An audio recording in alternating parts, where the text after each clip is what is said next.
সুপ্রিয় দর্শক শ্রোতা, আন্তর্জাতিক অঙ্গনে তাজা আপডেট সংবাদ প্রথমে জানিয়ে দেব।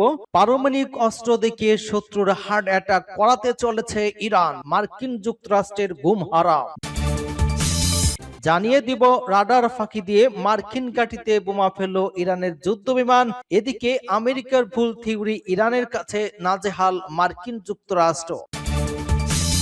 জানিয়ে দিব, ইরানকে কেন অবরুদ্ধ করা অসম্ভব জানালো ইরান, যুক্তরাষ্ট্রকে কঠোর বার্তা ইরানের। এবং সর্বশেষে জানিয়ে দিব, ইরানের ঢাল রাশিয়া, ইউক্রেন যুদ্ধ থেকে মধ্যপ্রাচ্য একসাথে মিলে কি করছে রাশিয়া ইরান। এতক্ষণ শুনছিলেন সংবাদ শিরোনাম বিস্তারিত। তবে তার আগে অনুরোধ থাকবে, এই ভিডিওতে একটি লাইক দিন এবং কমেন্টস করে জানিয়ে দিন আপনি কোন জেলা থেকে বা কোথা থেকে আমাদের সাথে যুক্ত রয়েছেন। এবং সংবাদের সর্বশেষ গুরুত্বপূর্ণ আপডেট পেতে চ্যানেলটি সাবস্ক্রাইব করে আমাদের সঙ্গেই থাকুন। ধন্যবাদ।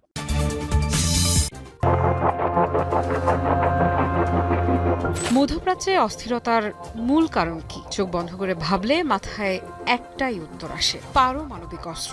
IAEA এর তথ্য মতে ইরানের হাতে রয়েছে 60% সমৃদ্ধ ইউরেনিয়াম, যা দিয়ে খুব সহজেই পারমাণবিক অস্ত্র তৈরি সম্ভব। আর এই সম্ভাবনাই এত যুদ্ধ বিগ্রহের মূল কারণ ইরান যদি পারমাণবিক শক্তিধর রাষ্ট্র হয়, তাহলে মধ্যপ্রাচ্যে আধিপত্য হারাবে কে? মার্কিন যুক্তরাষ্ট্র। আর সেটি কোনোভাবেই মানতে পারছে না পশ্চিমারা। তাই ইরানকে থামাতে নিষেধাজ্ঞা, হুমকি, হামলা, যুদ্ধ কিছুই বাকি রাখেনি। তবুও আখেরে তেমন লাভ হয়নি। ইরান জানিয়ে দিয়েছে, খুব শিগগিরই তারা এমন এক অস্ত্র উন্মোচন করতে যাচ্ছে যা দেখলেই শত্রুপক্ষ হার্ট অ্যাটাক করবে।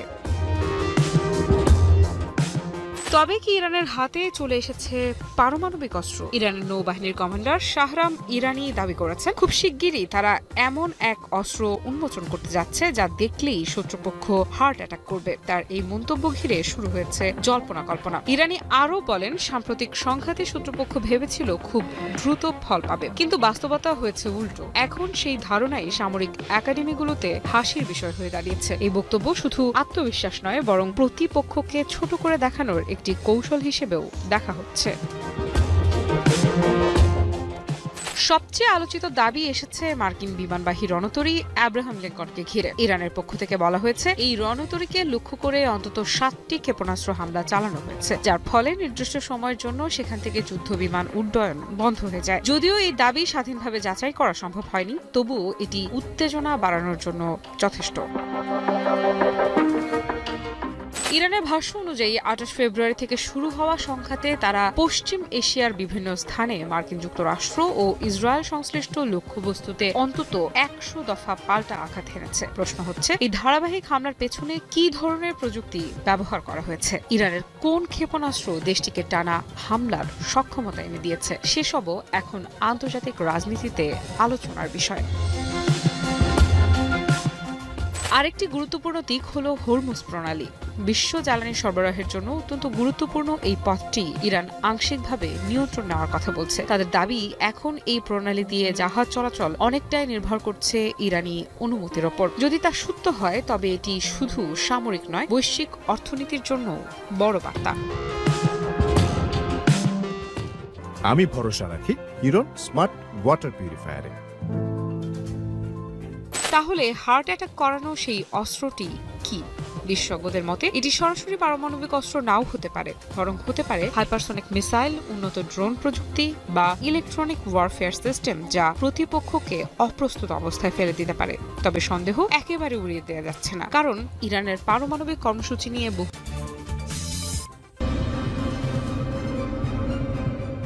70 বছর ধরে একটি কথা বিশ্বাস করা হয়ে আসছিল, মার্কিন ঘাঁটি মানে অভেদ্য দুর্গ।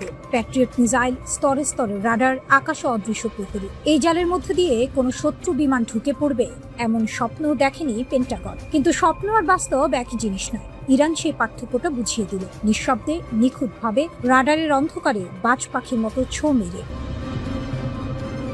মার্চের শুরুর কথা। বিশ্বের নজর তখন ব্যালিস্টিক ক্ষেপণাস্ত্র আর ড্রোনের ঝাঁকের দিকে। আকাশে আগুন, সমুদ্রে উত্তেজনা, পর্দার আড়ালে তখন অন্য এক নাটক শুরু হয়ে গেছে। ইরানের দক্ষিণ পশ্চিমের খুজেস্তান প্রদেশের একটি ঘাঁটি থেকে একটি বিমান উড়াল দিল। কোনো হইচই নেই, কোনো ঢাকঢোল নেই। একজন পাইলট, একটি বিমান, একটি লক্ষ্য।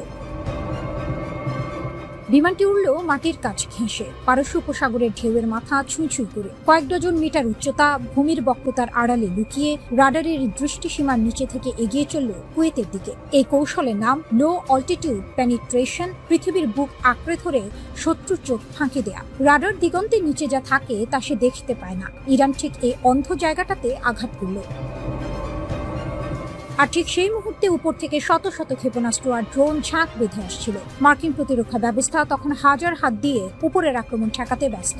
সেই বিশৃঙ্খলার সুযোগে ঢেউয়ের মতো নিচু হয়ে কুয়েতের ক্যাম্প বুহরিং ঘাঁটিতে ঢুকে পড়ল সেই একাকী বাজ পাখি। বোমা ফেললো, লক্ষ্যে আঘাত করলো, তারপর নিরাপদে ফিরে এলো ঘরে। গোটা অভিযানে কেউ টের পায়নি।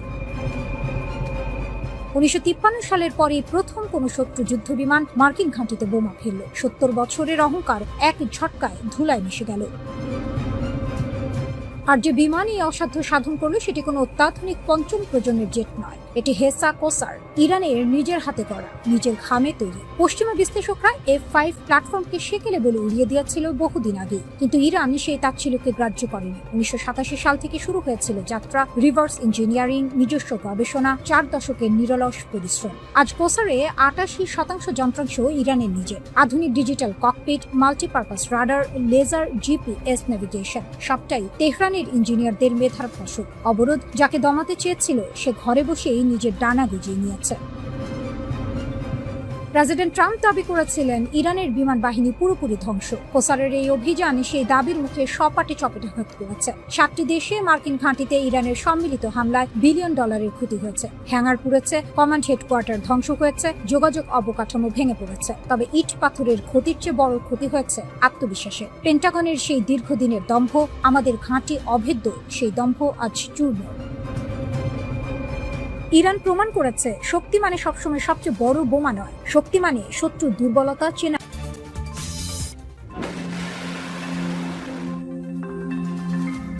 বিশ্ব জ্বালানি বাজারে অস্থিরতা, আর সেই অস্থিরতার কেন্দ্রে আবারও ইরান। আমেরিকার হুমকি, অবরোধ আর তথাকথিত বিস্ফোরণ তত্ত্ব সবকিছুকে একযোগে উড়িয়ে দিল তেহরান। ট্রাম্প হুঁশিয়ারি দিয়েছিল ইরানের তেলকূপ 3 দিনের মধ্যে বিস্ফোরিত হয়ে ধ্বংস হয়ে যাবে, কিন্তু 3 দিন পার হলেও ইরানের কোনো তেলের কূপ বিস্ফোরিত হয়নি। ওয়াশিংটনের ভুল নীতি আর অবরোধের রাজনীতি বিশ্ববাজারে তেলের দামকে ঠেলে দিচ্ছে $140 দিকে। প্রশ্ন উঠছে, কার হাতে আসল শক্তি? অবরোধে কি সত্যিই দমছে ইরান, নাকি উল্টো চাপের মুখে পড়ছে আমেরিকা নিজেই? আমেরিকার পক্ষ থেকে দাবি, ইরানের তেল পাইপলাইন বন্ধ হয়ে গেলে যান্ত্রিক কারণে বিস্ফোরণ ঘটতে পারে। এমনকি কয়েক দিনের মধ্যেই ভয়াবহ বিপর্যয়ের আশঙ্কাও প্রকাশ করেন মার্কিন প্রেসিডেন্ট ডোনাল্ড ট্রাম্প। কিন্তু বাস্তবতা বলছে ভিন্ন কথা। 3 দিন তো নয়, সময়ের সঙ্গে সেই আশঙ্কা মিথ্যা প্রমাণিত হয়েছে। এখানেই পাল্টা আক্রমণে ইরান। ইরানের জ্বালানি অবকাঠামো শুধু সচলই নয়, বরং চাপের মধ্যেও স্থিতিশীল। আমেরিকার অর্থমন্ত্রী স্কট বেসেন্টের মতো নীতি নির্ধারকদের আবর্জনামূলক পরামর্শদাতা বলে উল্লেখ করেছেন ইরানের পার্লামেন্টের স্পিকার মোহাম্মদ বাঘের কালিবাফ। আমেরিকার ভুল পরামর্শই তেলের বাজারকে অস্থিতিশীল করেছে বলেও মন্তব্য করেন তিনি। ইরান সরাসরি আমেরিকার নীতিগত দুর্বলতাকে আক্রমণ করছে, অর্থাৎ যুদ্ধ শুধু সামরিক নয়, এটি এখন অর্থনৈতিক ও মনস্তাত্ত্বিক লড়াই। এরই মধ্যে বিশ্ববাজারে তেলের দাম ঊর্ধ্বমুখী। ব্রেন্ট ক্রুড পৌঁছেছে $126, WTI ছাড়িয়েছে $110। বিশ্লেষকরা বলছেন, সংকট দীর্ঘমেয়াদী হলে এই দাম আরো বাড়বে। এই সংকটের পেছনে রয়েছে আরো বড় প্রেক্ষাপট: ইসরায়েল আমেরিকার সামরিক আগ্রাসন, তেহরানের ওপর অবরোধ এবং হরমুজ প্রণালী ঘিরে উত্তেজনা। ইরান ইতোমধ্যেই দেখিয়েছে চাপের মুখে তারা প্রতিরোধ গড়ে তুলতে সক্ষম। মিসাইল ও ড্রোন হামলা এবং কৌশলগত জলপথ নিয়ন্ত্রণ সবই তাদের সক্ষমতার অংশ। অন্যদিকে যুদ্ধবিরতির পর আলোচনায় অচলাবস্থা। আমেরিকার শর্তকে অযৌক্তিক বলছে তেহরান। ইরানের অবস্থান স্পষ্ট, অবরোধ না তুললে আলোচনা নয়। অবরোধ, হুমকি আর চাপ সবকিছুর মাঝেও ইরান যেন বারবার একটি বার্তাই দিচ্ছে, যে কোনো পরিস্থিতি মোকাবেলায় তারা প্রস্তুত। যেখানে আমেরিকা ভবিষ্যতের আশঙ্কা দেখাচ্ছে, সেখানে ইরান দেখাচ্ছে বাস্তবতার চিত্র। তেলের বাজার থেকে শুরু করে ভূ রাজনীতি, সবখানেই এখন প্রশ্ন একটাই: ইরান যুক্তরাষ্ট্রের মধ্যে যুদ্ধবিরতি চললেও থেমে নেই উত্তেজনা। দুই দেশের মধ্যে চলছে হুমকি পাল্টা হুমকি। এমন উত্তেজনার মাঝেই এবার ইরানকে অবরোধের হুমকি দিয়েছেন মার্কিন প্রতিরক্ষা মন্ত্রী পিট হেগসেথ। এমন হুমকির পর পাল্টা জবাব দিয়েছে তেহরান। সেই সঙ্গে জানিয়ে দিয়েছে কেন ইরানকে অবরুদ্ধ করা সম্ভব নয়। আরও জানাচ্ছেন সাদিয়া সিদ্দিকা।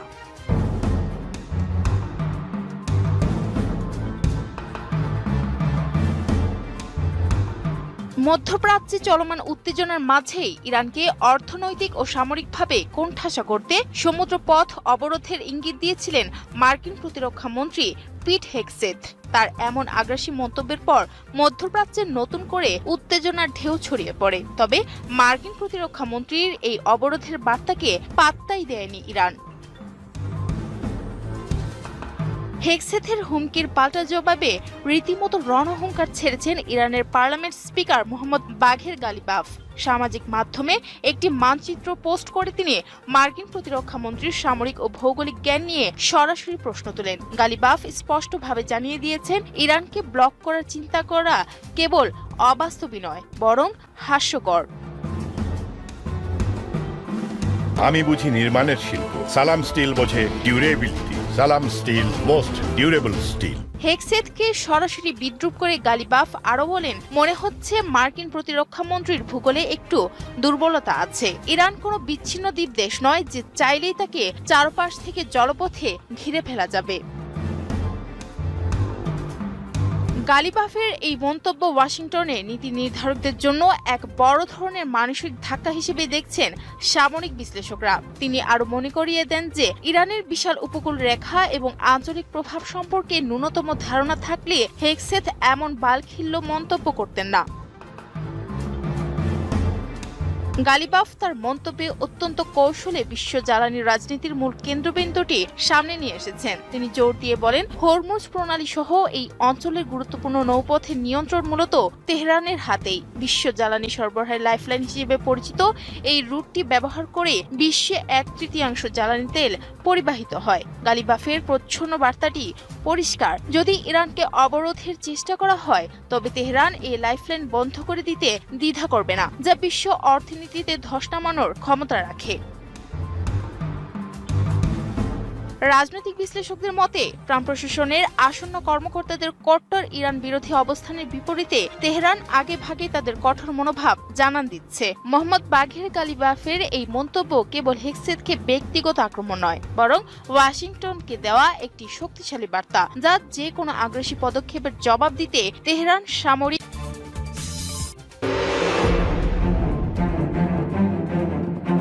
প্রথম দেখায় মনে হতে পারে যখনই ইরান চাপে পড়ে কোথা থেকে যেন পাশে এসে হাজির হয় রাশিয়া। আন্তর্জাতিক মঞ্চে হোক, যুদ্ধের মাঠে হোক বা নিষেধাজ্ঞার ঝড়ে। এই সম্পর্ক কি শুধুই কাকতালীয়, নাকি এর পেছনে রয়েছে বড় কোনো কারণ? আর কেনই বা বলা হয় ইরানের ঢাল রাশিয়া?